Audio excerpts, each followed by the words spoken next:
We have new statements from Israel's Prime Minister Naftali Bennett concerning the Golan Heights. This is a region of Syria that was seized by Israel in 1967. The Golan is the area split between Israel and I guess that's where the border of Israel and Syria is supposed to be. The Heights is a plateau of the region, which I guess is very militarily important, especially let's say there was like a more open warfare between Syria and Israel. This would be a key position for Israel to attack the Syrian capital city.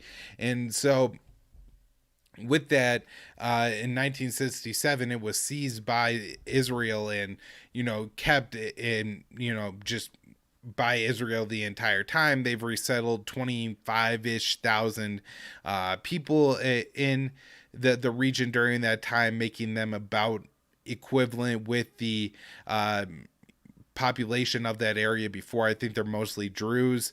And so anyways, the important part here is that Israel says that they're keeping it, that they're never going to let it go. This was, of course, something that Trump said in 2019. But along with this, as Jason Ditz Dave DeCamp highlights at antiwar.com, that the plan also includes quadrupling the population of the Golan Heights.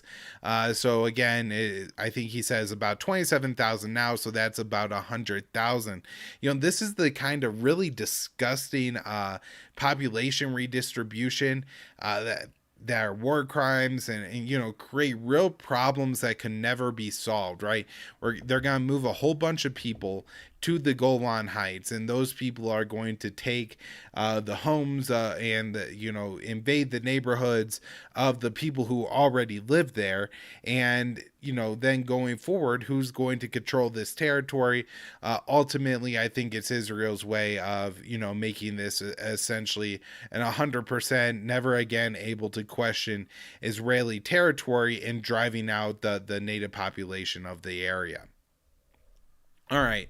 So, one more story on Israel, and this one on the the Senate bill for the $1 billion in Iron Dome funding.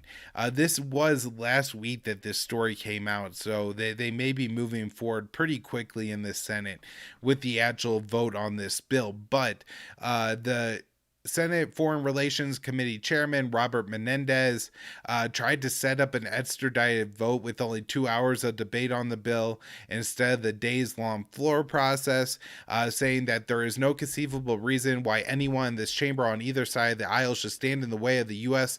support for its life-saving defense to be ready for its next attack. Saying that if we don't sell these Iron Dome, if we don't give Israel $1 billion in aid for these Iron Dome missiles, then innocent Israelis are going to die because of the Palestinian horde at their door. And then Senator Rand Paul put the kibosh on that, making this bill go through its regular scheduled process and not the expedited one. This is a procedure that could happen in the Senate where any senator can try to get an expedited vote on a bill, and any one senator could block that. And good for Rand for doing that. However, as always, Rand Paul is Rand Paul and says, I support Israel. I voted for hundreds of millions of dollars to support Iron Dome. I am glad the United States has a strong bond with Israel, but the United States cannot get money it doesn't have, no matter how strong our relationship is. So he's basically making the argument in the weakest terms that, hey, we don't have $1 billion to give away. Of course, one of the problems with this is the U.S. is willing to spend just hundreds and hundreds of times the billions of dollars for absolutely no reason. And so at this point, it seems like almost kind of trivial on Senator Paul's part to, just hold up this $1 billion with all the other money we're talking about. And really what Rand Paul needs to do is attack this at its roots, not just wave a stick at the leaves of this tree and say that the reason we cannot do this is because Israel is apartheid state, because we cannot support this. And while, they bill this as as a defensive weaponry. This defensive weaponry allows them to continue the occupation in Gaza, and I don't support that, and I don't believe I should be sending a single penny of my constituents' money to do so. If anybody actually wants, Senator Menendez, you want to support Israel, send your own damn money, but keep your hands out of other people's pockets to do so. And you would be a pretty disgusting person for doing so, because the Palestinians are suffering under the oppression of the Israelis. But of course, we get absolutely nothing like that from Rand Paul. Again, so you could give them a little clap for at least making the Senate do their job on this bill, but of course a big boo.